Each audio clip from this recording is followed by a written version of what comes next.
तो कैसे हैं आप। स्वागत है आपका मेरे यूट्यूब चैनल में। आज की यहाँ पे वीडियो है तो उत्तराखंड जिला सीरीज़ में हम यहाँ पे देख रहे थे उत्तराखंड संक्षिप्त अवलोकन, जिसमें कि हमने यहाँ पे 18 वीडियो कंप्लीट कर ली है और आज की यहाँ पे 19वीं वीडियो है।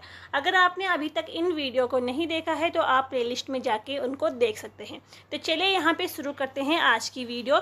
आज की वीडियो में हम यहाँ पे देखेंगे उत्तराखंड राज्य की कौन कौन सी यहाँ पे प्रमुख जो वाद्य यंत्र हैं या लोक नृत्य हैं, लोकगीत कौन कौन से हैं, इनके बारे में हम यहाँ पे जानेंगे। तो चलिए यहाँ पे देखते हैं।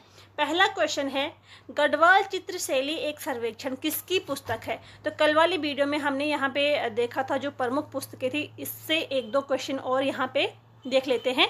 तो ये जो गढ़वाल चित्र शैली एक सर्वेक्षण, ये पुस्तक है डॉक्टर यशवंत सिंह कटोच की, ठीक है। ये यहाँ पे मोस्ट इम्पोर्टेंट है। पहाड़ी चित्रकला किताब के लेखक कौन है। तो पहाड़ी चित्रकला किताब के जो लेखक हैं तो वो हैं किशोरी लाल वेद। अगला क्वेश्चन यहाँ पे देखते हैं, राज्य में काष्ठ शिल्प में किस जनजाति के लोग विशेष तौर पर लगे हुए हैं। तो ये है राजी जनजाति, ठीक है। राजी जनजाति यहाँ पे प्रमुख है। रिंगाल किन जिलों का एक प्रमुख हस्तशिल्प उद्योग है। तो जो ये रिंगाल है ये कौन कौन सी जिलों का प्रमुख हस्तशिल्प है। तो चमोली, अल्मोड़ा और पिथौरागढ़, इन 3 जिलों का ये प्रमुख है। रिंगाल व बांस से डाली, कंडी, चटाई, मोस्टा आदि सामग्री बनाते हैं। तो कौन बनाते हैं, वो रूढ़ी लोग जो होते हैं वो इनको बनाते हैं। अगला क्वेश्चन है यहाँ पे, कालीन उद्योग के लिए पिथौरागढ़ के प्रसिद्ध स्थल कौन सा है, ठीक है। कालीन उद्योग के लिए पिथौरागढ़ का प्रसिद्ध स्थल कौन सा है। तो धारचूला और मुनस्यारी, इसको प्रसिद्ध स्थल माना गया है कालीन उद्योग के लिए। मिट्टी से बनी देवी देवताओं के रंग बिरंगी मूर्तियाँ क्या कहलाती है, ठीक है। तो ये डिकारे या डिकरा इनको कहा जाता है। मिट्टी से बनी देवी देवताओं के रंग बिरंगी जो मूर्तियाँ होती हैं उनको डिकारे या डिकरा कहा जाता है।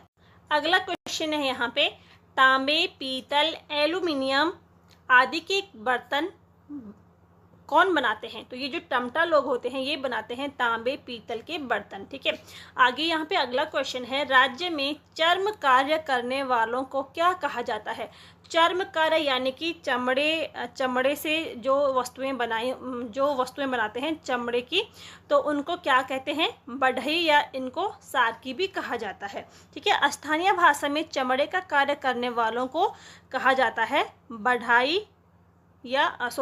बढ़ाई या सारकी इनको कहा जाता है, ठीक है। जो चर्म कार्य यानी कि चमड़े का जो कार्य करते हैं इनको बढ़ाई या सारकी कहा जाता है। अगला यहाँ पे क्वेश्चन है, गढ़वाल क्षेत्र के किस गीत में नारी हृदय की वेदना और उसके रूप सौंदर्य की झलक मिलती है। तो वो है झुमेलो गीत, ठीक है। झुमेली गीत में नारी हृदय की वेदना व उसके रूप सौंदर्य की झलक मिलती है झुमेलो गीत में। अगला क्वेश्चन है, बाजूबंद मुख्य रूप से किस क्षेत्र में गाया जाता है।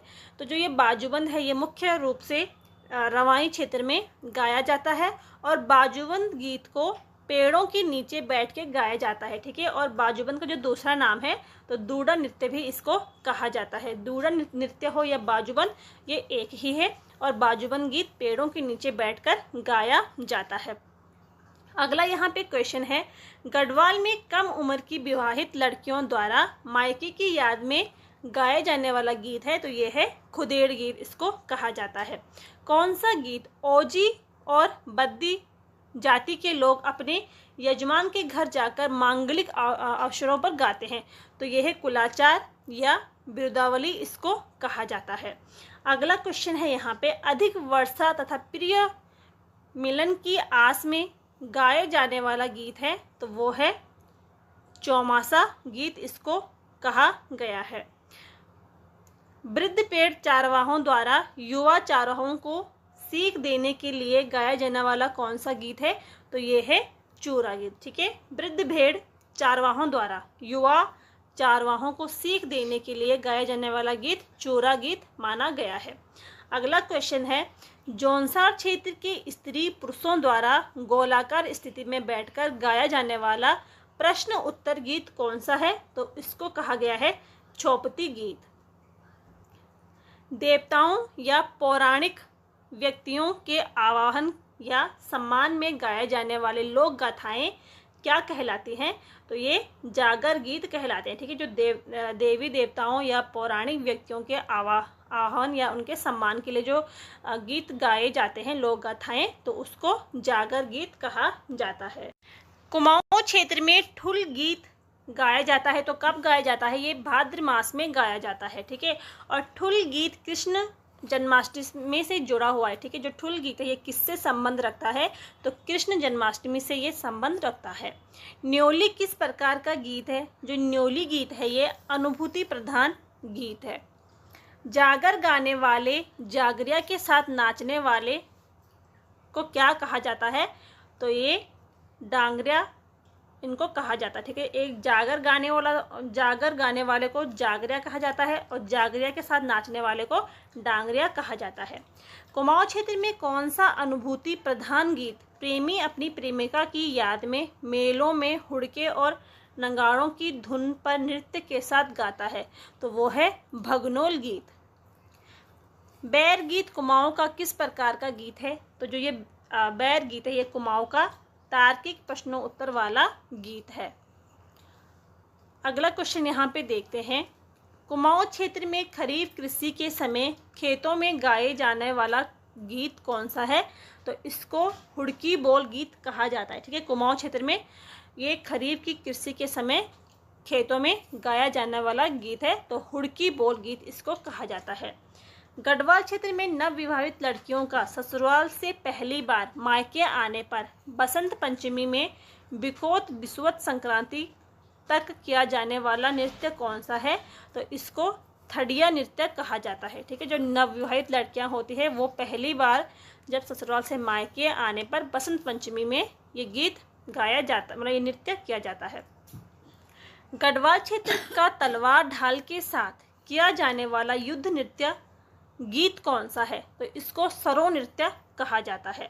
और सरो नृत्य जैसा भोटिया लोगों में किया जाने वाला नृत्य इसको पोणा नृत्य कहा जाता है। ठीक है, देखो गढ़वाल क्षेत्र में तलवार ढाल के साथ नृत्य किया जाता है तो इसको सरो नृत्य कहते हैं, और कुमाऊं में इसी सरो नृत्य को पोणा नृत्य कहा जाता है।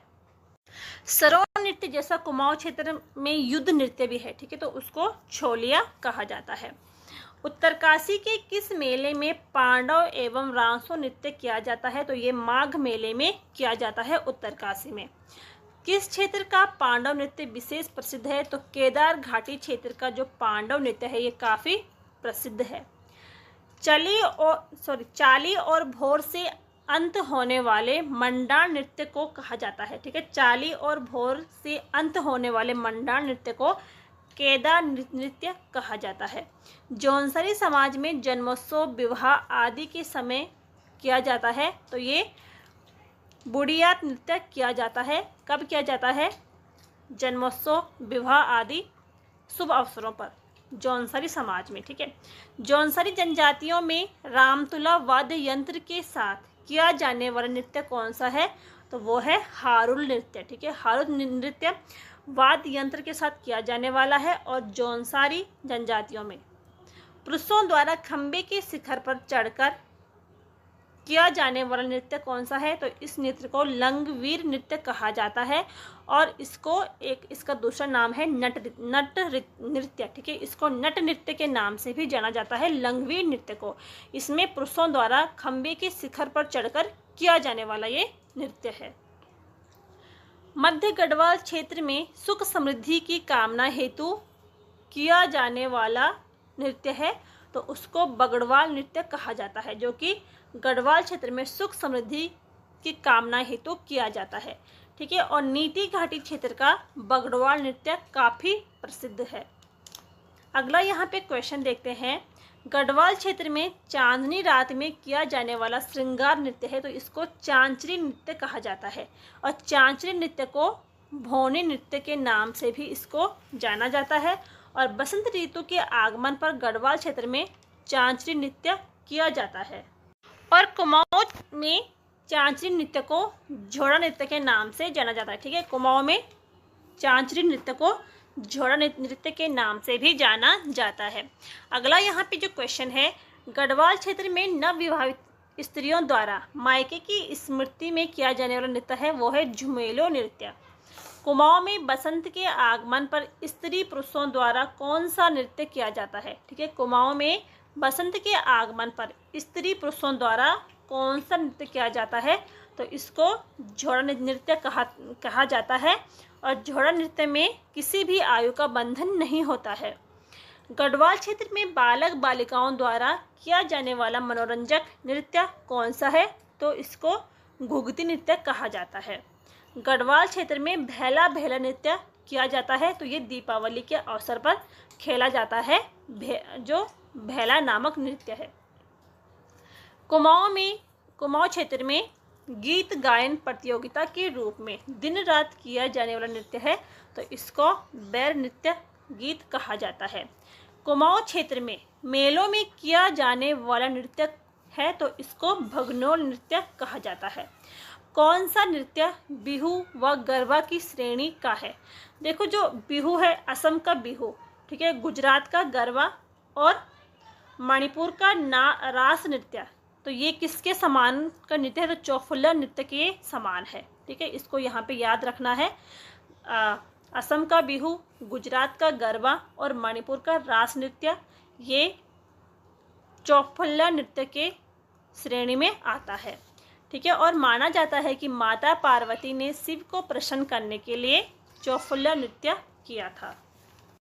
अगला यहाँ पे क्वेश्चन है, भाटा सांटा क्या है? तो ये एक मनोरंजनात्मक गीत है। वीर गति प्राप्त करने वालों के सम्मान में कौन सा नृत्य किया जाता है? तो रणभूत नृत्य किया जाता है। और रणभूत नृत्य को देवता घिराना के नाम से भी जाना जाता है। किस नृत्य में गाए जाने वाले गीत तत्कालिक घटनाओं व प्रसिद्ध व्यक्तियों के कार्यों पर आधारित होते हैं? तो इसको तांदी नृत्य कहा जाता है। राज्य में सर्वाधिक प्रचलित वाद्य यंत्र है। ठीक है, अब हम यहाँ पे देखते हैं कौन कौन से प्रमुख वाद्य यंत्र हैं। तो ढोल दमाऊ, ठीक है, राज्य का ये सर्वाधिक प्रचलित वाद्य यंत्र है। प्रमुख चर्म वाद्य यंत्र है। तो ढोल, नगाड़ा, तबला, डफली, हुड़की, डोर, दमाऊ और थातिमार। ठीक है, ये जो सभी हैं ये चर्म वाद्य यंत्र यानी कि चमड़े से बने हुए हैं। प्रमुख सुशिर वाद्य यंत्र कौन से हैं? तो सुशिर वाद्य यंत्र यानी कि जिनको फूंक मार के बजाया जाता है। तो जैसे तुरही, रणसिंघा, नागफनी, ठीक है, शंख, मोछंग और अलगोज, इसको अलगोजा या इसको बांसुरी भी कहा जाता है। तो ये सुशिर वाद्य यंत्र है। इसके अलावा मस्काबीन, ठीक है, ये जो मस्काबीन है ये यूरोपीय वाद्य यंत्र है। चरवाहों द्वारा बजाया जाता है। तो मोछंग बजाया जाता है और ये भी एक सुशिर वाद्य यंत्र है। अगला यहाँ पे क्वेश्चन है, ढोल दमाऊ की पारंपरिक वादक है। तो कौन है? ओजी लोग। ठीक है, जो ओजी जनजाति है वो ढोल दमाऊ के पारंपरिक वादक हैं। तो ये थे यहाँ पे आज की वीडियो के 50 क्वेश्चन। आज की जो वीडियो है तो ज़्यादा लंबी नहीं है। तो उम्मीद है कि आपको यहाँ पे वीडियो पसंद आई होगी। पसंद आई हो तो चैनल को सब्सक्राइब ज़रूर करिएगा और लाइक भी करिए और शेयर भी करिए। तो मिलते हैं नेक्स्ट वीडियो में, तब तक के लिए थैंक यू।